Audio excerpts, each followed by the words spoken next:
I might share a story from my book. I'm still not used to this kind of thing of having a book, and it's quite funny to write this stuff and then have people come up to you and like know something about what you've done with having no idea of who this person is. It's different than giving talks and then people report back.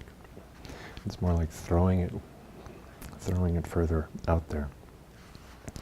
So this is a little difficult. I'll see how it goes for you. I think it's difficult anyway. What I did with this book was to select various stories from Katagiri Roshi and then comment on the stories, talking about how they were important for me now and how I thought they might be important for others now as well. Katagiri Roshi died in 1990, so it's almost 20 years. And I started working on this about 6 years ago, and so it was over 10 years after he died, which actually felt about right. One of my friends, when I told them what I was starting to do, said, well, there's a saying that you shouldn't write about your teacher until 10 years after he's dead. So you're okay. You're in the zone. And actually, I think there was some truth to that. There was some perspective that I had after 10 years that I think would have been completely different. I would have written a much different book had I done it closer to the time of his death. So after a Dharma talk, a student said, so the practice of emptiness is no emptiness. So in Buddhism, you might say emptiness. Emptiness, it refers to the boundless openness, or the sacred. So he's asking about the sacred here, and he's talking in coded Zen language, and maybe feeling kind of smug. But he's saying the practice of the sacred is seeing everything as the sacred. So if there's no sacred, then really, if everything, even what appears to be mundane, is the sacred, that's the practice of the sacred. And so it's kind of a nice idea, isn't it? Roshi asked, it's interesting that the student really wasn't asking, right? Someone said one of the things that the Dharma workers are working on is one of the Samantabhadra Bodhisattva of great works who rides in a bulldozer on an elephant, but I think of him as on a bulldozer, doing great tasks. One of his vows is to ask for the Dharma. And that's really one of the important practices of being a student, is to sit in the student seat and let go of how smart you are. And everyone, of course, is really smart and capable. And because we're smart and capable, we can sit in the student seat without surrendering our integrity and authenticity ourselves. So anyway, the student said, the practice of emptiness is no emptiness. And Roshi said, how do you do it? The student answered, with emptiness, we must be no emptiness. Katagiri Roshi asked again, maybe so. That's why I ask, how do you do it?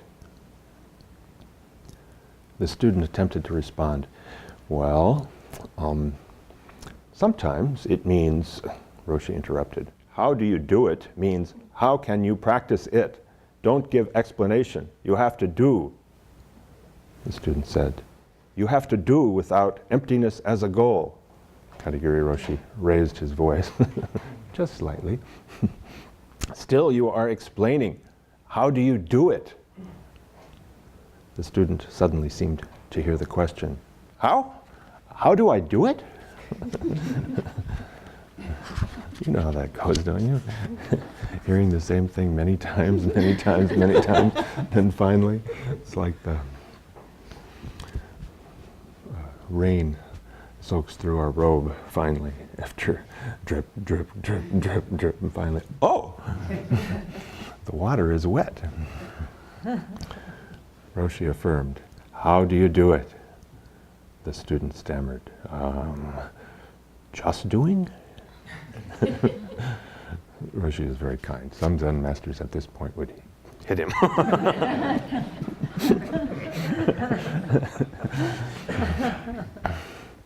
Still you are explaining. The point is, how do you do it? The student paused and laughed and then said, I don't know. Roshi said, good.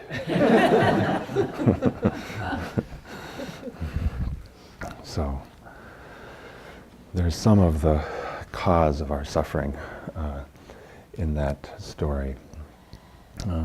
The way in which we split off our thinking from really being intimate with our life.